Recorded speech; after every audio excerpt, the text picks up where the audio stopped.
बिस्मिल्लाहिर्रहमानिर्रहीम। अस्सलाम वालेकुम नाज़रीन, आप लाइव प्रोग्राम देख रहे हैं। मैं इमरान खान हूँ।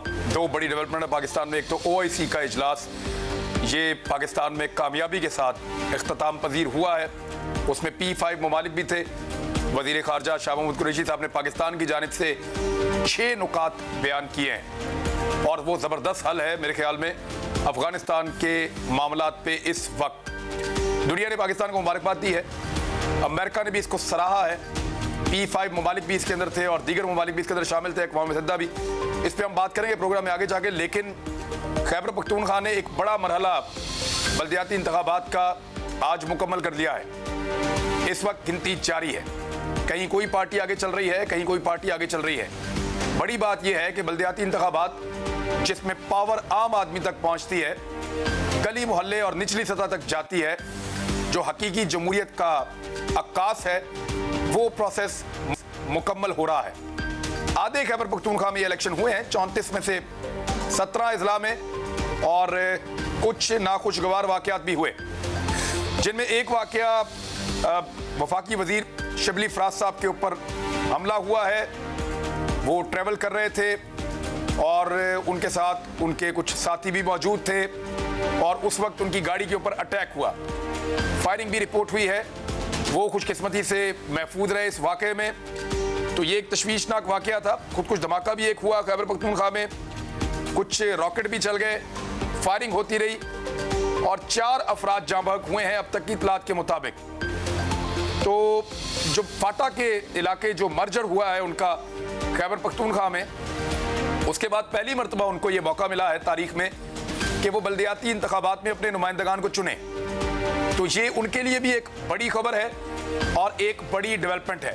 नताइज के बारे में आपको आगाह करते रहेंगे साथ साथ। लेकिन हमें ज्वाइन किया है वफाकी वजीर साइंस एंड टेक्नोलॉजी फराज साहब ने। शिबली फराज साहब, अस्सलाम वालेकुम। जी अस्सलाम वालेकुम जी। शिबली फराज साहब, ये आप कहाँ थे, कहाँ जा रहे थे, ये वाकया कैसे पेश आया, कौन लोग थे, अब तक क्या पता चला आपको? शुक्रिया इमरान।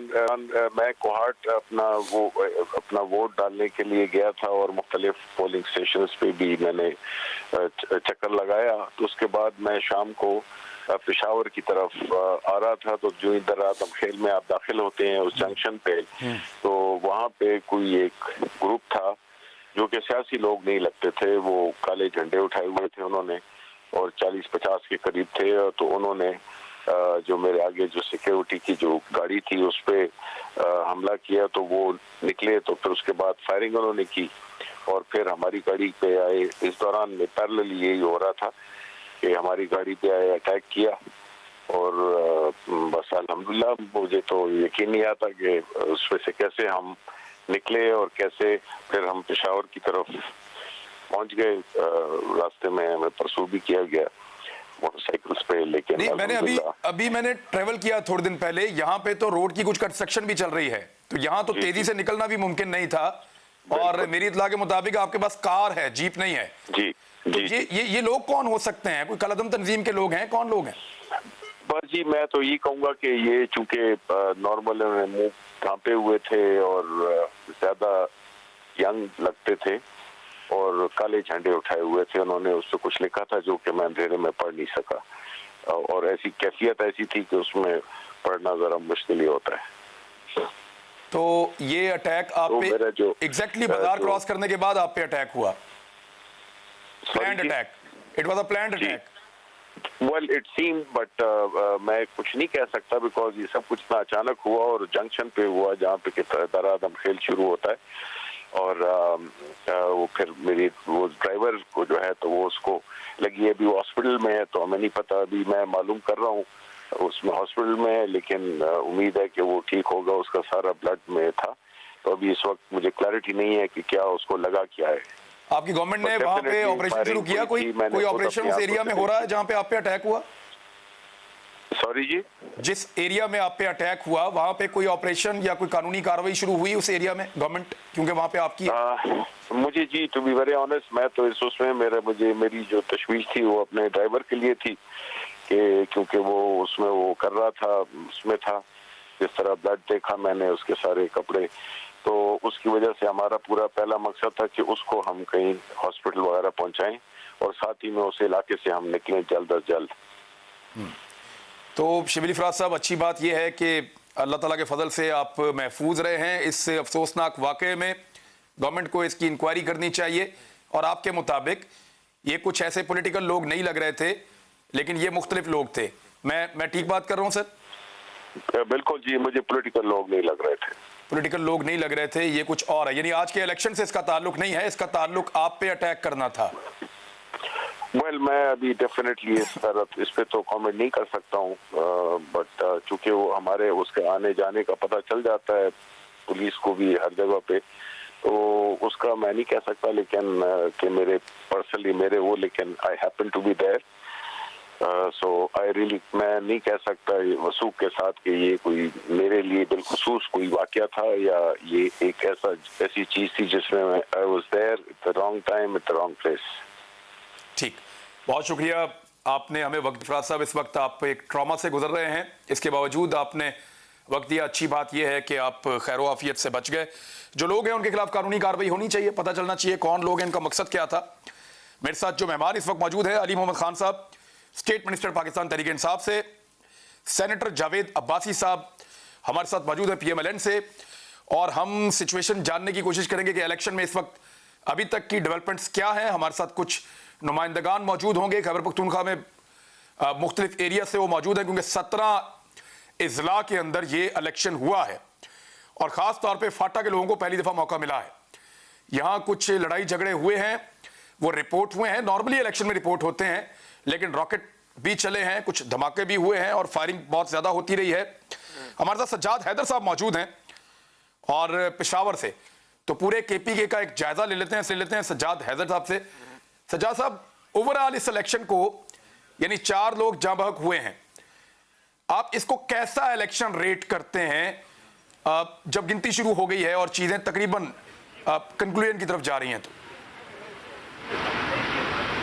जी बिल्कुल, अगर देखा जाए तो बल्दियाती इलेक्शन जो है 3 साल बाद जो है खैबर पख्तूनख्वा में इस दफ़ा हो रहा है। और इस दफ़ा अगर देखा जाए तो इसकी बड़ी बात यह है कि ज़म अजला जो कबायली अजला थे उनमें पहली दफ़ा जो है बल्दियाती सिस्टम जो है मुतारिफ करवाया जा रहा है। तो वहाँ पर भी जो बल्दियाती इलेक्शन जो है शुरू हुआ आज हुआ है, जिसकी वजह से जो है वहाँ पर काफ़ी मसाइल देखने में सामने आए हैं। अगर इस तरह हम देखें तो दूसरा धमाके की बात की तो जिसमें 4 लोग जो है वो जाभाग हुए हैं। अगर दूसरा मुल्लागोरी में देखें तो वहाँ पर भी जो है पुलिस ने जो है फायरिंग की है, रॉकेट हमले की इतला आई है, जिसके बाद पुलिस ने वहां पर जाके जो है पोजीशन संभाली है और वहां पर टेक ओवर किए और पोलिंग बंद करवाई है। इसी तरह अगर हम पेशावर की बात करें, पेशावर जो है मेन PTI का गढ़ भी समझा जाता है, पेशावर में भी ऐसे काफ़ी वाकयात देखने में आए हैं जहां पे पोलिंग जो है रोक दी गई है। बल्कि इसके साथ साथ जो है कुछ इलाकों में जो है पोलिंग जो काउंसिल थी, नेबरहुड काउंसिल, वहां पर पोलिंग का अमल भी मुअत्तल कर दिया गया है, क्योंकि कुछ लोग जो है पोलिंग स्टेशन में अंदर घुस के जो है पोलिंग अमले को उन्होंने हरासा किया और उसके बाद जो है बैलेट बॉक्स तोड़ने के वाकयात सामने आए हैं, बैलेट पेपर फाड़ने के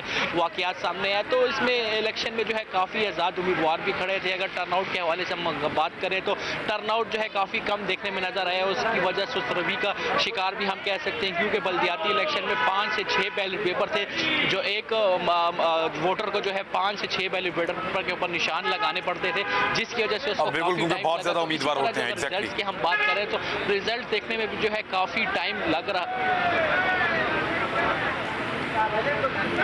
रिजल्ट में टाइम लगेगा और अभी लग रहा है। मैं आप मेरे साथ ही रहेगा सज्जाद, हम आपसे दोबारा बात जरूर करेंगे। मेरे साथ अली मोहम्मद खान साहब और सेनेटर जावेद साहब मौजूद हैं।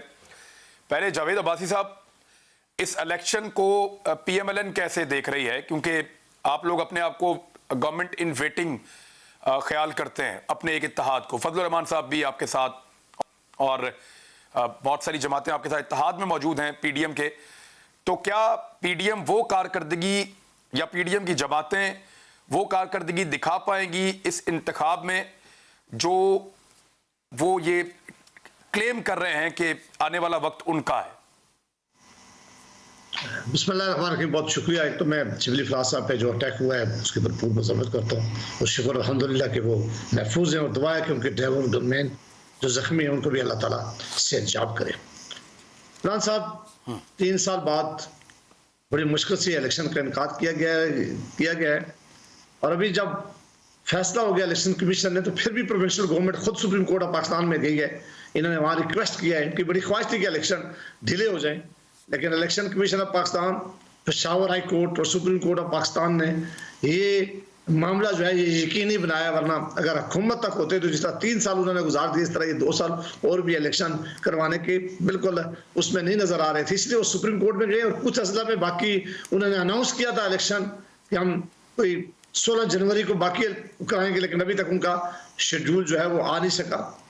बल्दियाती इंतखाब की बड़ी अहमियत है, उनका होना बड़ा ज़रूरी है।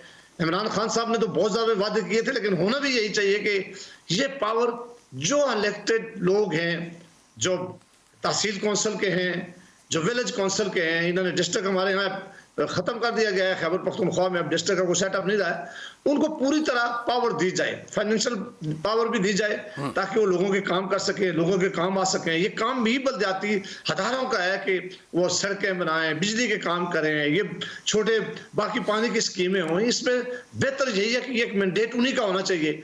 इमरान खान साहब तवातर के साथ कहते थे कि मैं कभी भी आऊंगा तो अपने मैनेज को पैसा नहीं दूंगा, ये पैसा जाया होता है, ये पैसा लोगों की जेबों में चला जाता है, मैं सारा बल्दियाती में दूंगा।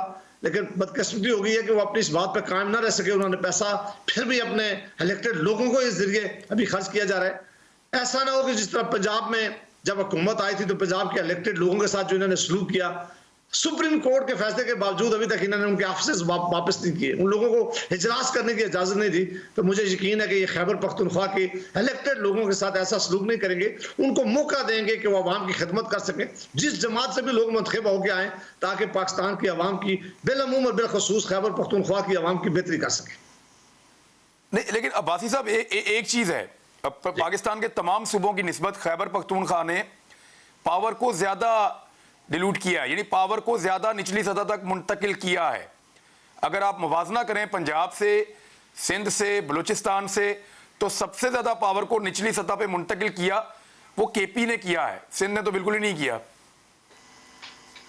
इमरान साहब, पावर किसी एग्जीक्यूटिव ऑर्डर के जरिए तो नहीं होती ना, पावर को डिवॉल्व करने के लिए कोई इंस्ट्रूमेंट होते हैं, कोई अदारे होते हैं। तो ये 3 सालों में पहली दफा ये अदारे बने। पहले अगर पावर आप डीसी या कमिश्नर के हवाले कोई चीज करते तो वो तो पावर अवामी पावर तो नहीं होती ना, वो तो एक एग्जीक्यूटिव अपनी एक मंशा के लिए, एग्जीक्यूटिव अपनी पावर को कंट्रोल करने के लिए चीफ मिनिस्टर की सहूलत होती है कि वो एक डीसी और कमिश्नर के जरिए आसानी से बात कर सकता है, डीपीओ को अपने साथ इत्मीनान में लेकर।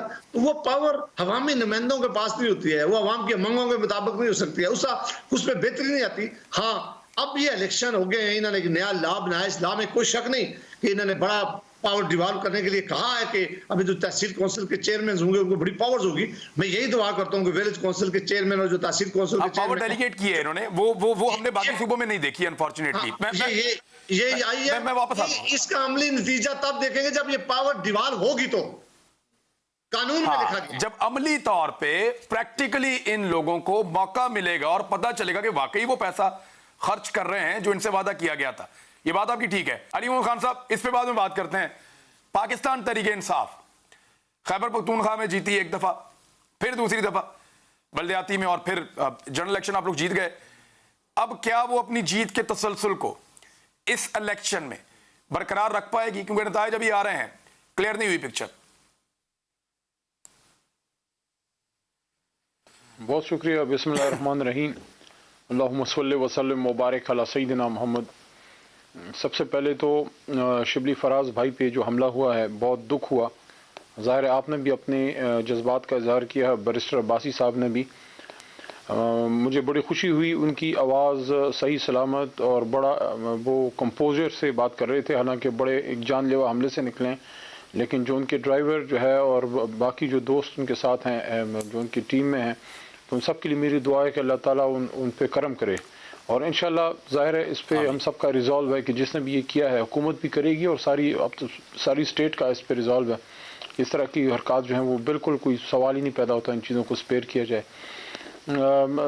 इमरान भाई, ये जो आपने बल्दियाती इलेक्शन पे बात की है बहुत इंपॉर्टेंट इशू है और उस पर मैं बात करूँगा, लेकिन सबसे इंपॉर्टेंट इशू जो शायद मेरी लाइफ टाइम में पाकिस्तान के लिए one of the most important जो मैंने देखा है कि जो आज OIC का जो इजलास हुआ, एक्स्ट्राऑर्डिनरी इजलास जो अफगानिस्तान के लिए हुआ है, ये बहुत बड़ा अचीवमेंट है। अली मोहम्मद खान साहब, अगर आप इजाजत दें तो हम इसके ऊपर अलग से पूरी बात करना चाहते हैं। मैं चाहता हूं कि हम इसके ऊपर अलग से सेर हासिल बात कर लें अगली ब्रेक में। पहले हम जरा बल्दियाती इंतखाब पे आ जाते हैं मैं कि क्या बल्दियात पीटीआई पे अपने आता हूं, जीत के मैं मोमेंटम को बल्दियात कायम पे रख आता हूं। पाएगी या अभी- पीडीएम उनको डेंट डाल देगी इस दफा? जी इंशाल्लाह, लेकिन जो रिजल्ट्स मुझे आ रही हैं, मैं तो रात में गया, देर से मैं गया क्योंकि वो सारे गेस्ट वगैरह जो है उनको वेलकम करते रहे। फिर मैं वोट डालने गया रात को और सुबह मैंने उधर जो एटमॉस्फेयर देखा है मर्दान में और ज़ाहिर है बाकी सूबे के हिस्सों में भी होगा, बड़ा हलचल थी और काफ़ी सर्दी का मौसम था। लेकिन सुबह सवेरे लोग आए हुए थे, 9, सवा 9, 8:30 बजे सारे लोग निकले हुए थे। ख़वातीन सुबह कम थी, दोपहर को शायद ज़्यादा हो गई होंगी। मेरे ख्याल में अच्छा मुकाबला होगा, हर जगह अच्छा कॉन्टेस्ट होगा क्योंकि मैं कॉन्टेस्ट देख रहा हूँ। बाकी जमातें भी अपने उन्हें मेहनत की है और बल्दियात का जो इलेक्शन है वो लोकल गली मोहल्ले का और गमी खुशी का उसमें बड़ा रोल होता है। लेकिन हमने इसमें स्टेप ये लिया कि पार्टी टिकट्स पे हमने ये किया है और पार्टी इलेक्शन हुआ है नीचे लेवल पे भी। तो होपफुली इंशाल्लाह पीटीआई विल रिगेन अपना वो कंटिन्यू करेगी। 2 बड़े इलेक्शन पीटीआई यहाँ पे जीत चुकी है, इंशाल्लाह अपना वो रिगेन करेगी। कहीं कहीं थोड़े बहुत सेटबैक्स भी हो सकते हैं जहाँ टिकट्स में कोई मसला हुआ हो, लेकिन जहाँ जहाँ जेन्युइन वर्कर्स को और पार्टी के उन लोगों को टिकटें मिली हैं और जो अक्सरियत जगहों पर मिली हैं, आई एम होपफुल इंशाल्लाह तरीके इंसाफ अपनी मेंटेन करेगी। और जो 2013 में अवाम ने एतमाद किया था और बड़ा एक रेवोल्यूशनरी स्टेप लिया खैबर पख्तूनख्वा के अवाम ने कि कभी उन्हें दूसरी बार किसी इनकम्बेंट सिटिंग गवर्नमेंट को हुकूमत में नहीं लाए, 2018 में इमरान खान साहब पे और हमारी जमात पे दोबारा एतमाद किया। तो होपफुली इंशाल्लाह वो एतमाद कंटिन्यू रहेगा। ठीक है Haider sahab, you people are doing excellent job और एक ब्रेक हमें यहाँ पे लेनी है। मैं वापस आता हूँ ब्रेक के बाद और कुछ थोड़ा सा असेसमेंट आपसे लेंगे, फिर हम बातचीत को आगे बढ़ाएंगे। ऑब्वियसली हमें बात करनी है कि ओआईसी का जो इजलास पाकिस्तान में हो रहा है बहुत बड़ी कामयाबी है। इंडिया ने बड़ी कोशिश की इसको नाकाम बनाने की और उन्होंने एक साजिश भी की है, लेकिन मेरे ख्याल में उनको मुंह की खानी पड़ी, तो उसके ऊपर ज़्यादा डिस्कस नहीं करना चाहिए। लेकिन फिर भी सेंट्रल एशिया के 5 वज़राए खारजा को, मुसलमान मुल्कों के वज़राए खारजा को उन्होंने बड़े अरसे से एंगेज किया हुआ था और लेकिन उनकी नुमाइंदगी फिर भी पाकिस्तान में हुई है, चाहे वो कजाकिस्तान है, किर्गिस्तान है, उज़्बेकिस्तान है, ताजिकिस्तान है, तुर्कमानिस्तान है, ये वो 5 मुल्क हैं। लेकिन चलें एक ब्रेक लेते हैं, ब्रेक के बाद वापस आते हैं, फिर बात करते हैं। हमारे साथ रहिए।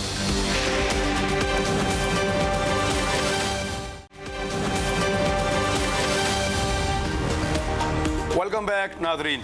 जी हैदर साहब, ओवरऑल ट्रेंड क्या चल रहा है? अगर हम ये कहें कि अभी कुछ थोड़ा ट्रेंड आपको बहुत अर्ली मैंने ये क्वेश्चन किया है कि रिपोर्टर के लिए बड़ा मुश्किल होता है, लेकिन फिर भी अब ये मुश्किल सवाल, इसका जवाब आपको देना पड़ेगा क्योंकि लोगों का सबसे बड़ा सवाल ये है कि अभी ट्रेंड क्या चल रहा है, जितने फीसद भी रिजल्ट आ रहे हैं, कौन आगे चल रहा है, कौन पीछे चल रहा है 17 अजला में, अगर ओवरऑल बात करें तो? ओवरऑल तो हम डिस्ट्रिक्ट वाइज अगर बात करें तो बेहतर होगा। अगर हम पेशावर की बात करें तो सिर्फ पेशावर में इस टाइम जो है 32 के करीब जो है पोलिंग स्टेशन के रिजल्ट आए हैं, जिसमें देखा जाए जो JUI के उम्मीदवार जो है वो सबसे आगे हैं। अगर इसी तरह हम तहसील चरसदा की बात करें तो उसमें जो 22 के करीब जो है पोलिंग स्टेशन के रिजल्ट आए हैं, उसमें भी JUI का उम्मीदवार आगे है। इसी तरह अगर हम साथ चलें हरीपुर में भी जो है इस टाइम रिजल्ट आ रहे हैं, तो उधर जो है PTI की जो है अक्सरियत दिखाई दे रही है। और इसी तरह नौशहरा में भी अगर हम बात करें तो नौशहरा में भी PTI के उम्मीदवार है, उनकी जो है बर्तरी इस टाइम नज़र आ रही है। तो रिजल्ट्स का सिलसिला जो है अभी आहिस्ता आहिस्ता चल रहा है। अगर हम कबायली अजला जम अजला की बात करें तो वहाँ पर जो है PTI के बंदे नहीं है, जबकि JUI के बंदे वहाँ पर आगे। और अगर हम पेशावर की बात करें तो यहाँ पर जो है कांटे का मुकाबला जो है पाकिस्तान तहरीक इंसाफ और JUI में जो है नज़र आ रहा है, जबकि तीसरे नंबर पर पाकिस्तान पीपल्स पार्टी के अरबाब ज़र्ब जो है वो भी मुकाबले में अभी तक शामिल है। ये रिजल्ट जो है इसमें काफ़ी आने में ताख़ीर इसलिए हो रही है कि इसमें जो है काफ़ी ज़्यादा बैलेट पेपर इस्तेमाल हुए थे, तो इसका रिजल्ट में जिस तरह सुतरवी का शिकार हुआ था, इस तरह रिजल्ट भी जो है आहिस्ता आ रहा है, जिसकी वजह से जो है इतना टाइम इसमें लग रहा है। लेकिन मुख्तलिफ पार्टियों के लोग यहाँ पर मौजूद है जो अपनी एक एक रिजल्ट के ऊपर जो है खुशी का इजहार करते हैं। जिस तरह जनरल कौंसल की नशिस्त जीतने पर जो है मुख्तलिफ लोग यहाँ पर जश्न मनाते हैं। इसी तरह साथ साथ मेन सीट जो है मेयर की सीट के लिए जो है कांटे का मुकाबला। ठीक है सजाद अहमद साहब, आप एक मिला जुला रुझान बता रहे हैं और अभी तक कुछ भी कंफर्म नहीं किया जा सकता, कुछ जगह पे JUI, लेकिन ये पता चल रहा है कि PMLN और पीपल्स पार्टी जो 2 बड़ी रवायती पॉलिटिकल पार्टीज हैं, उनकी निस्बत JUI ज़्यादा टफ टाइम दे रही है खैबर पख्तूनख्वा में। और उसकी वजह ये भी हो सकती है कि जिन 17 अजला में ये इंतखाबात हो रहे हैं, JUI ही एक बड़ी पॉलिटिकल पार्टी है और जब दूसरे अजला की बारी आएगी तो कहीं पे पीपल्स पार्टी और PMLN भी आपको नजर आएगी और ANP भी एक बड़ी पॉलिटिकल हकीकत है खैबर पख्तूनख्वा की। आपका बहुत शुक्रिया हैदर, बहुत शुक्रिया आपका सजाद हैदर साहब। अब जावेद अब्बासी साहब, ये तो हैं जी इंतखाबात, PMLN की अपनी एक्सपेक्टेशन क्या है? यानी एक बयानिया आपका वोट को इज्जत दो, उसके साथ आपने एक तरक्की का बयानिया जो है वो भी उठाया, फिर महंगाई का भी एक बयानिया है। इस बयानिया के साथ PMLN कितनी बड़ी फतह हासिल कर सकती है इन इंतखाबात में? असेसमेंट क्या आपकी?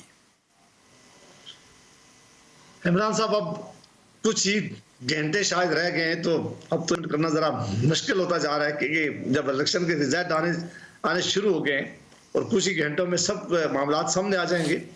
देखिए, मैं अली मोहम्मद खान साहब की इस बात को सेकंड करता हूँ कि जो बल्दियाती इंतखाब होते हैं, जो लोकल गवर्नमेंट के इंतखाब होते हैं, यकीनन पार्टीज का भी उस पर असर होता है, लेकिन एक लोकल अरेंजमेंट वहाँ बहुत ज्यादा इंपॉर्टेंट होती है कि लोकल अरेंजमेंट क्या बनती है कैंडिडेट के दरमियान। कैंडिडेट उसमें काउंसलर के जो इलेक्शन हो रहे थे, उसमें तहसील काउंसिल के जो है चेयरमैन, उसका भी इलेक्शन हो रहा है, फिर मेयर की भी इलेक्शन है, तो सारे इलेक्शन के लिए एक पैनल तश्कील दिया जा सकता है या दिया जाता है मुख्तलिफ एरिया में, वो जरूर उसका भी एक अपना असर जरूर होता है।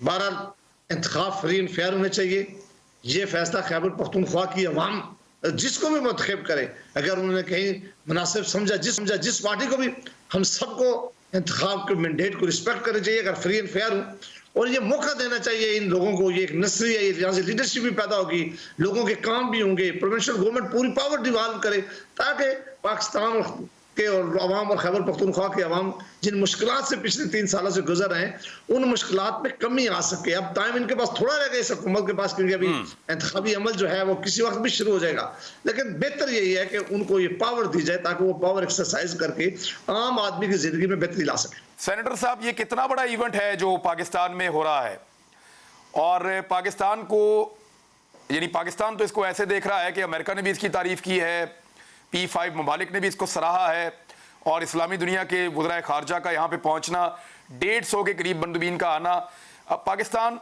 क्या वाकई अफगानिस्तान के लिए अगर यहाँ पे कोई रोल प्ले कर सकता है तो पाकिस्तान की आलमी हैसियत और इम्पोर्टेंस में इजाफा होगा? देखिए, इसमें तो कोई शक नहीं कि जो आज मौजूदा अफगानिस्तान की सूरत हाल है, जिससे अफगानिस्तान के लोग गुजर रहे हैं, जिस तरह उनकी माशी बहरान वहाँ पैदा हो गया है, जिस तरह वहाँ खुराक की किल्लत है, दवाइयाँ की किल्लत है, तमाम दुनिया को तो तवज्जो देनी पड़ेगी, और अगर उन्होंने तवज्जो देने में देर की तो उसके नताइज बड़े भयानक आ सकते हैं। तो ये तो एक बड़ा इवेंट था इस्लामाबाद के अंदर, जो मैं समझता हूँ कि शायद इसका बड़ा इनिशिएटिव जो था वो सऊदी अरेबिया ने लिया है, लेकिन पाकिस्तान में ये बड़ा इवेंट हुआ है। अब ये लोग आए, लोगों ने बातें की हैं, अब इसका नतीजा अल्लाह करे कि वो निकले जो अफगानिस्तान के लिए बेहतर हो, जो अफगानिस्तान की अवाम जिस चाहे उसके बेहतरी हो। आपने देखा कि इससे पहले बड़ी कोशिश की गई थी, जब कश्मीर का 2 जो आर्टिकल थे कॉन्स्टिट्यूशन के, उनका विड्रॉ कर लिया गया है। जी बिल्कुल, सिर्फ मुजम्मती करारदाद आई थी और ये इजलास नहीं हो पाया था। आप ठीक कह रहे हैं। बड़ी कोशिश थी उस वक्त, बड़ी ख्वाहिश की गई थी। यहाँ से आपने देखा कि फॉरेन मिनिस्टर साहब भी तशरीफ लेके गए थे, वो बहुत इससे भी बड़ी तबाही वहाँ कश्मीर में हो रही थी। फौज उन्होंने आके बिठा दी थी, किस तरह उन्होंने फौज ने हमारी माएँ बहनें और हमारे बुजुर्गों के साथ सलूक किया, और शायद आज तक वो करती हुआ है। दुनिया के सबसे बड़ी जेल नौयत का कर्फ्यू, उसमें तो हम ये न करवा सके कि इनकी दुनिया की सोच इस तरह नहीं थी। और इस्लामी ममालिक के जो अपने हमारे 2 साथी थे, उन्होंने भी हमारा साथ देने से इनकार कर दिया था, और वो साथ हमारे खड़े नहीं हुए थे। ये इनिशिएटिव सऊदी अरेबिया ने लिया है। पाकिस्तान में ये बड़ा इवेंट हुआ है, अल्लाह करे कि इस इवेंट से पाकिस्तान में बड़ी बेहतरी आए, यानी अफगानिस्तान में सारी बड़ी बेहतरी आए। सर, एक सवाल है आपसे, आज एहसन इकबाल साहब ने ये डिमांड किया ट्वीट में कि इसका जो एलामिया है उसके अंदर शामिल किया जाए कश्मीर को भी।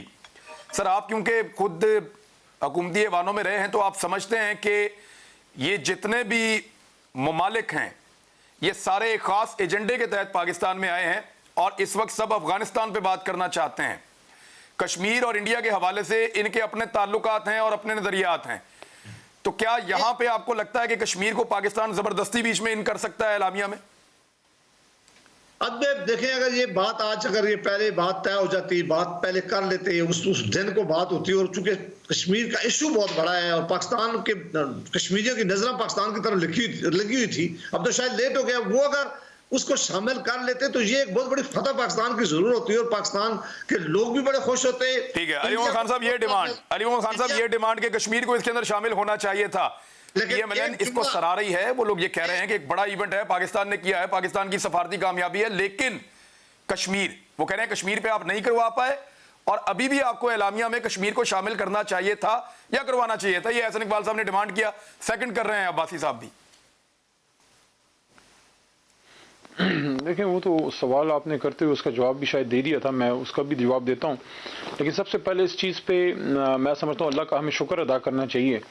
हम हमेशा अपने आप को थोड़ा कमतर महसूस करते हैं, या हमें अपनी अहमियत का या अपनी सलाहियतों का इसको इस तरह से ले लें एहसास नहीं होता। पाकिस्तान अल्लाह के करम से, अल्लाह के हबीब सल्लल्लाहु अलैहि वसल्लम का इस पे साया है, और आज एक बार फिर दुनिया ने वो नज़ारा देखा कि बड़े अरसे बाद जो है ये जो तमाम इस्लामी ममालिक के वज़राए ख़ारजा हैं वो पाकिस्तान आए, और पिछले 40 साल में इस्लामिक उम्मा के लिहाज से पाकिस्तान में इससे बड़ी गैदरिंग जो है मेरे ख्याल में शायद नहीं हुई। और ये बहुत बड़ा मुसलमानों के दिल की एक आवाज़ आज जो है अल्लाह ने सुनी है, और सबके चेहरों पे खुशी है। देखें, रिजल्ट तो इसका अच्छा निकलेगा, उस रिजल्ट पे भी बात करते हैं। मैं सबसे इम्पोर्टेंट जिस चीज़ पे खुश हूँ वो ये है कि इस्लामाबाद में इस्लामी जमहूरियत पाकिस्तान के दारुल खिलाफा में दुनिया के वाहिद न्यूक्लियर इस्लामिक मुल्क जो है उसमें आज तमाम मुसलमानों की एक सोच ने जन्म लिया दोबारा से, और वहाँ पे सब ने सर जोड़े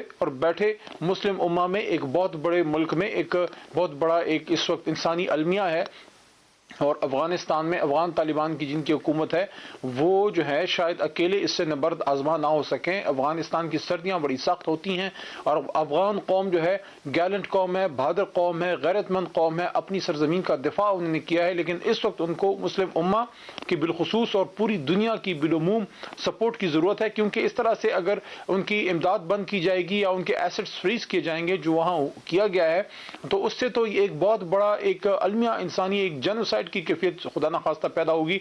तो आज अफगानिस्तान में उम्मीद की किरण फूटी है, और उनको एहसास हुआ है कि हम एक बहुत बड़े इज्तिमाई इस्लामी बदन का एक हिस्सा हैं। और मुझे बड़ी खुशी हुई कल जब रिसीव किया मैंने वज़ीर आज़म पाकिस्तान जनाब इमरान खान साहब की डायरेक्शन और वज़ीर ख़ारजा शाह महमूद कुरैशी साहब की बिहाफ पे अमीर खान मुत्तकी साहब को, जो एक्टिंग फॉरेन मिनिस्टर हैं अफगानिस्तान के, और वो इंतहाई पुरुमीद हैं और इंतहाई खुश भी हैं, और उनको हमने ये भी बताया है कि आप पे किसी का अमीर खान मुत्तकी साहब से आपकी क्या बात हुई? एक मिनट, अमीर खान मुत्तकी साहब से आपकी क्या बात हुई ये मैं जानना चाहूंगा ब्रेक के बाद, क्योंकि अफगानिस्तान सबसे इंपॉर्टेंट है। अफगानिस्तान किन उम्मीदों के साथ पाकिस्तान आया और वो उम्मत मुस्लिमा से क्या चाहते हैं? आप तो उनकी जबान भी समझते हैं, आप उनके साथ गपशप भी आपकी मैं देख रहा था तस्वीरें, तो वो क्या चाहते हैं ब्रेक के बाद बात करते हैं। हमारे साथ ही रहना।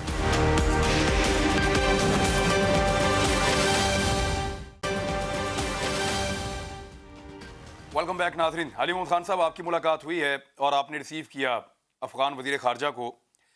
अब ये बताइए सर, वो उनकी अपनी एक्सपेक्टेशंस क्या हैं? देखिए, पाकिस्तान तो इसलिए कर रहा है, एक तो बरादर इस्लामी मुल्क है, दूसरा इसका इम्पैक्ट खुदा ना खास्ता अगर ये इंसानी अलमिया हुआ तो पाकिस्तान, ईरान और पूरे खित्ते पे बड़ा खौफनाक हो सकता है। दुनिया भी मुतासर हो सकती है, फिर दहशतगर्द तंजीमें भी आगे बढ़ेंगी और तगड़ी हो जाएंगी। एक्चुअली अफगान क्या चाह रहे हैं, उनकी हुकूमत क्या सोच रही है, उनकी डिमांड्स क्या थी?